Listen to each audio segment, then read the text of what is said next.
Chilli powder ಸಖತ್ ಖಾರ ಬಣ್ಣ ಮತ್ತು ರುಚಿ ಆಚಿ ಚಿಲ್ಲಿ ಪೌಡರ್.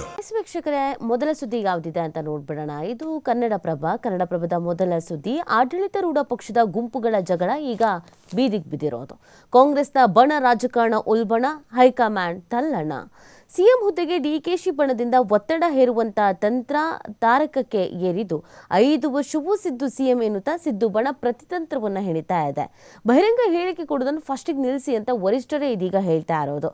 ನಾಯಕತ್ವ ಬದಲು ಬಗ್ಗೆ ಯಾರೂ ಹೇಳಿಕೆ ನೀಡಬೇಡಿ ಅಂತ ಸುರ್ಜೇವಾಲಾ ಕೂಡ ಹೇಳ್ತಾ ಇದ್ದಾರೆ. ರಾಜ್ಯ ನಾಯಕತ್ವ ಬದಲಾವಣೆ ಬಗ್ಗೆ ಕಾಂಗ್ರೆಸ್ ನಾಯಕರು ಹಾಗೂ ಶಾಸಕರು ಯಾವುದೇ ರೀತಿಯ ಬಹಿರಂಗ ಹೇಳಿಕೆ ನೀಡಬಾರದು ಅಂತ ರಾಜ್ಯ ಕಾಂಗ್ರೆಸ್ ಉಸ್ತುವಾರಿ ರಣದೀಪ್ ಸಿಂಗ್ ಸುರ್ಜೇವಾಲಾ ಎಚ್ಚರಿಕೆ ನೀಡಿದ್ದಾರೆ. ಈ ಬಗ್ಗೆ ಎಕ್ಸ್ ಖಾತೆಯಲ್ಲಿ ಪೋಸ್ಟ್ ಮಾಡಿರುವಂತಹ ಸುರ್ಜೇವಾಲಾ ಅವರು ರಾಜ್ಯ ಕಾಂಗ್ರೆಸ್ ಸರ್ಕಾರದ ಬಗ್ಗೆ ಬಿಜೆಪಿ ಹಾಗೂ ಮಾಧ್ಯಮದ ಒಂದು ವರ್ಗ ಅಪಪ್ರಚಾರ ಮಾಡ್ತಾ ಇದೆ. ರಾಜ್ಯದಲ್ಲಿ ಉಂಟಾಗ್ತಾ ಇರುವ ಬೆಳವಣಿಗೆಗಳಿಗೆ ಅವರೇ ಕಾರಣ. ಇದನ್ನ ಮುಖ್ಯಮಂತ್ರಿ ಸಿದ್ದರಾಮಯ್ಯ ಹಾಗೂ ಡಿಕೆ ಶಿವಕುಮಾರ್ ಅವರು ನನಗೆ ತಿಳಿಸಿದ್ದಾರೆ ಅಂತ ಹೇಳಿದ್ದಾರೆ. ಇದು ಸುರ್ಜೇವಾಲಾ ಅವರು ಹೇಳಿರುವಂಥದ್ದು ರಾಜ್ಯ ರಾಜಕಾರಣ ವಿಚಾರಕ್ಕೆ ಸಂಬಂಧಪಟ್ಟಂತೆಗೆ. ಇನ್ನು ಇದೇ ಸಂದರ್ಭದಲ್ಲಿ ಸುರ್ಜೇವಾಲಾ ಎಚ್ಚರಿಕೆ ಕೂಡ ಕೊಟ್ಟಿದ್ದಾರೆ.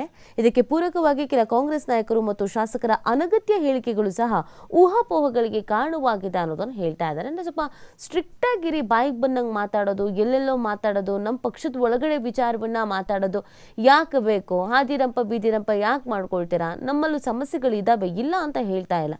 ಆದರೆ ಆ ಸಮಸ್ಯೆಗಳು ನಮ್ಮಲ್ಲೇ ಇರಲಿ, ಜಗಜ್ಜಾಹಿರ ಯಾಕೆ ಮಾಡಕ್ಕೆ ಹೋಗ್ತೀರಾ ಅನ್ನೋದು ಅವ್ರ ಪ್ರಶ್ನೆ ಆಗಿದೆ. ಇನ್ನು ರಾಜ್ಯ ಕಾಂಗ್ರೆಸ್ನ ಬಣ ರಾಜಕಾರಣ ಇದೀಗ ಸ್ಪಷ್ಟವಾಗಿ ಬಹಿರಂಗ ಆಗಿ ಹೋಗಿದೆ. ಮುಖ್ಯಮಂತ್ರಿ ಹುದ್ದೆ ಬೇಡಿಕೆಯನ್ನು ಮುಂದಿಟ್ಟಿರುವ ಉಪಮುಖ್ಯಮಂತ್ರಿ ಡಿಕೆ ಶಿವಕುಮಾರ್ ಅವರ ಬಣ ನಂಬರ್ ಗೇಮ್ಗೆ ಅಣಿಯಾಗ್ತಾ ಇದ್ರೆ 5 ವರ್ಷವೂ ಸಿದ್ದರಾಮಯ್ಯ ಅವರೇ ಮುಖ್ಯಮಂತ್ರಿ ಎಂಬ ನಿಲುವಿಗೆ ಬದ್ಧವಾಗಿರುವ ಸಿದ್ದರಾಮಯ್ಯ ಬಣ ಪ್ರತಿವ್ಯೂಹಕ್ಕೆ ಸಜ್ಜಾಗ್ತಾ ಇದೆ. ಎರಡೂ ಬಣಗಳ ಈ ಮೇಲಾಟದಿಂದಾಗಿ ಕಾಂಗ್ರೆಸ್ ಹೈಕಮಾಂಡ್ ಇಕ್ಕಟ್ಟಿಗೆ ಸಿಲುಕಿದೆ. ಅಧಿಕಾರ ಹಸ್ತಾಂತರಕ್ಕೆ ಹೈಕಮಾಂಡ್ ಮೇಲೆ ಒತ್ತಡ ಹೇರೋದಕ್ಕೆ ಶಿವಕುಮಾರ್ ಬಣದ ಶಾಸಕರು ದೆಹಲಿಯಲ್ಲಿ ವರಿಷ್ಠರ ಭೇಟಿ ನಡೆಸ್ತಾ ಇದ್ದಾರೆ. ನಗರದಲ್ಲಿ ಡಿಕೆಶಿ ಸಹೋದರರನ್ನ ಶಾಸಕರ ದಂಡೊಂದು ಸತತ ಭೇಟಿಯನ್ನ ನಡೆಸಿದೆ. ಅಷ್ಟೇ ಅಲ್ಲದೆ ಖುದ್ದು ಡಿಕೆ ಶಿವಕುಮಾರ್ ಅವರು ಹಾಲಿ ಕಾರಾಗೃಹದಲ್ಲಿರುವಂತಹ ಕಾಂಗ್ರೆಸ್ನ 2 ಶಾಸಕರನ್ನ ದಿಢೀರ್ ಭೇಟಿ ಮಾಡಿ ಮಾತುಕತೆ ನಡೆಸಿರುವುದು ಶಿವಕುಮಾರ್ ಬಣ ನಂಬರ್ ಗೇಮ್ ಕೈ ಹಾಕಿದೆ ಎಂಬ ಗುಮಾನಿ ಹುಟ್ಟಕ್ಕೂ ಕಾರಣವಾಗಿದೆ. ಶಾಸಕರ ದಂಡಿನ ಹೈಕಮಾಂಡ್ ಭೇಟಿ, ಮುಂದಿನ ವಾರವೂ ಮತ್ತೊಂದು ಶಾಸಕರ ಗುಂಪು ದೆಹಲಿ ಯಾತ್ರೆಗೆ ಸಜ್ಜಾಗ್ತಾ ಇದೆ. ಇದರ ನಡುವೆಗೆ ನಂಬರ್ ಗೇಮ್ನಂತಹ ದಾಳಗಳನ್ನು ಪ್ರಯೋಗಿಸೋಕೆ ಡಿಕೆ ಶಿವಕುಮಾರ್ ಸಜ್ಜಾಗ್ತಾ ಇದ್ದಾರೆ. ಇದಕ್ಕೆ ಪ್ರತಿಯಾಗಿ ಸಿದ್ದರಾಮಯ್ಯ ಬಣವೂ ಕೂಡ ತಂತ್ರಗಾರಿಕೆಯನ್ನು ರೂಪಿಸ್ತಾ ಇದೆ ಅನ್ನೋದನ್ನ ಹೇಳ್ತಾ ಇದ್ದಾರೆ. ಇನ್ನು ಸಿಎಂ ಸವಾಲು, ದಲಿತ ಸಚಿವರ ಡಿನ್ನರ್ ಮೀಟಿಂಗ್ ಮುಂದುವರೆದಿದೆ. ಆಪ್ತ ಹಿರಿಯ ಸಚಿವರು ಪರಸ್ಪರ ನೇರಾನೇರ ಭೇಟಿ ಮೂಲಕ ಯಾವುದೇ ಸಂದರ್ಭಕ್ಕೂ ಸಜ್ಜು ಎಂಬ ಸಂದೇಶವನ್ನು ರವಾನಿಸತೊಡಗಿದ್ದಾರೆ.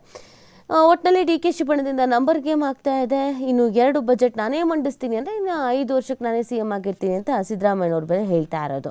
ಇವತ್ತು ಖರ್ಗೆ ಜೊತೆಗೆ ಮಾತಾಡುವಂಥ ಸಾಧ್ಯತೆ ಕೂಡ ಆಗಿದೆ.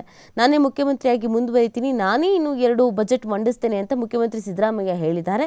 ಮೈಸೂರು ವಿಮಾನ ನಿಲ್ದಾಣದಲ್ಲಿ ಶುಕ್ರವಾರ ಸುದ್ದಿಗಾರರೊಂದಿಗೆ ಮಾತನಾಡಿದಂಥ ಇವರು ನಾಯಕತ್ವ ಬದಲಾವಣೆ ಕುರಿತು ಪ್ರಶ್ನೆಗೆ ನಿಮಗೆ ಯಾಕೆ ಅನುಮಾನ, ಯಾಕೆ ಮತ್ತೆ ಅದನ್ನು ಕೇಳ್ತೀರಾ, ಹೈಕಮಾಂಡ್ ನಾಯಕತ್ವ ಬದಲಾವಣೆ ಬಗ್ಗೆ ಮಾತಾಡಿದ್ಯಾ ಅಂತ ಮರು ಪ್ರಶ್ನೆಯನ್ನ ಮಾಡಿದ್ದಾರೆ.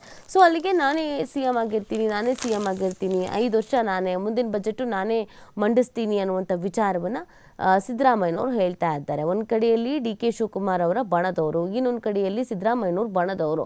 ಒಟ್ಟಿನಲ್ಲಿ ಕಾಂಗ್ರೆಸ್ನಲ್ಲಿ ಎಲ್ಲವೂ ಸರಿ ಇಲ್ಲ, ಬಣ ಬಡಿದಾಟ ಅನ್ನೋದು ನಡೀತಾ ಇದೆ, ಬಣ ರಾಜಕೀಯ ಅನ್ನೋದು ನಡೀತಾ ಇದೆ ಅನ್ನೋದು ಈಗ ಜಗಜ್ಜಾಹಿರಾಗ್ತಾ ಇರೋದು. ಇದು ಹೈಕಮಾಂಡ್ ವರೆಗೂ ಹೋಗಿದೆ. ಹೈಕಮಾಂಡ್ ನಾಯಕರು ಸ್ವಲ್ಪ ದಿನದ ಮಟ್ಟಿಗೆ ತಪ್ಪಗಿರಿ, ಎಲ್ಲೂ ಯಾರು ಏನು ಮಾತಾಡೋಕ್ಕೆ ಹೋಗಬೇಡಿ ಅಂತ ಹೇಳಿದ್ರು ಕೂಡ ಕೇಳ್ತಾ ಇಲ್ಲ. ಹಾಗಾಗಿ ಲಂಗು ಲಗಮ್ ಹಾಕಬೇಕಾಗತ್ತೆ. ಹೀಗೆ ಇವ್ರುಗಳು ಮಾತಾಡ್ಕೊಂಡೇ ಇದ್ರೆ ಪಕ್ಷಕ್ಕೆ ಡ್ಯಾಮೇಜ್ ಆಗೋದು, ಇನ್ಯಾರಿಗೂ ಅಲ್ಲ, ಸರ್ಕಾರಕ್ಕೆ ಡ್ಯಾಮೇಜ್ ಆಗುತ್ತೆ. ಕಾರ್ಯಕರ್ತರಲ್ಲಿ ಕನ್ಫ್ಯೂಷನ್ಸ್ ಉಂಟಾಗತ್ತೆ. ಯಾರಿಗೆ ಸಪೋರ್ಟ್ ಮಾಡಬೇಕು, ಯಾರು ಮುಂದಿನ ಸಿಎಂ, ಇವರೇ ಸಿಎಂ ಆಗಿ ಉಳಿತಾರಾ ಅಥವಾ ಸರ್ಕಾರ ಪತನ ಆಗತ್ತಾ, ಯಾರಾದರೂ ಬಿಜೆಪಿಗೆ ಸೇರ್ಪಡೆ ಆಗ್ಬಿಡ್ತಾರಾ, JDSಗೆ ಸೇರ್ಪಡೆ ಆಗ್ಬಿಡ್ತಾರಾ ಅಂತ ಸಾಕಷ್ಟು ಕನ್ಫ್ಯೂಷನ್ಸ್ ಅಂತೂ ಕೊನೆ ಹಂತದವರೆಗೂ ಉಳ್ಕೊಳ್ಳುತ್ತೆ. ಸೊ ಆ ಕಾರಣಕ್ಕಾಗಿ ಎಲ್ಲರೂ ಸುಮ್ಮನೆ ಇರೋದು ಒಳ್ಳೆಯದು ಅನ್ನುವಂಥ ಸೂಚನೆಯನ್ನು ಹೈಕಮಾಂಡ್ ನಾಯಕರು ಕೊಟ್ಟಿದ್ದಾರೆ. ಹೈಕಮಾಂಡ್ ನಾಯಕರ ಮಾತಿಗೆ ಮಣೆ ಹಾಕ್ತಾರಾ ಅಥವಾ ಇವ್ರು ಆಡಿದ್ದೇ ಆಟ ಅನ್ನೋ ರೀತಿಯಲ್ಲಿ ಮತ್ತು ಮಾತುಗಳನ್ನು ಜಾಸ್ತಿ ಮಾಡ್ತಾರ ಅನ್ನೋದು ನೋಡಬೇಕಾಗತ್ತೆ.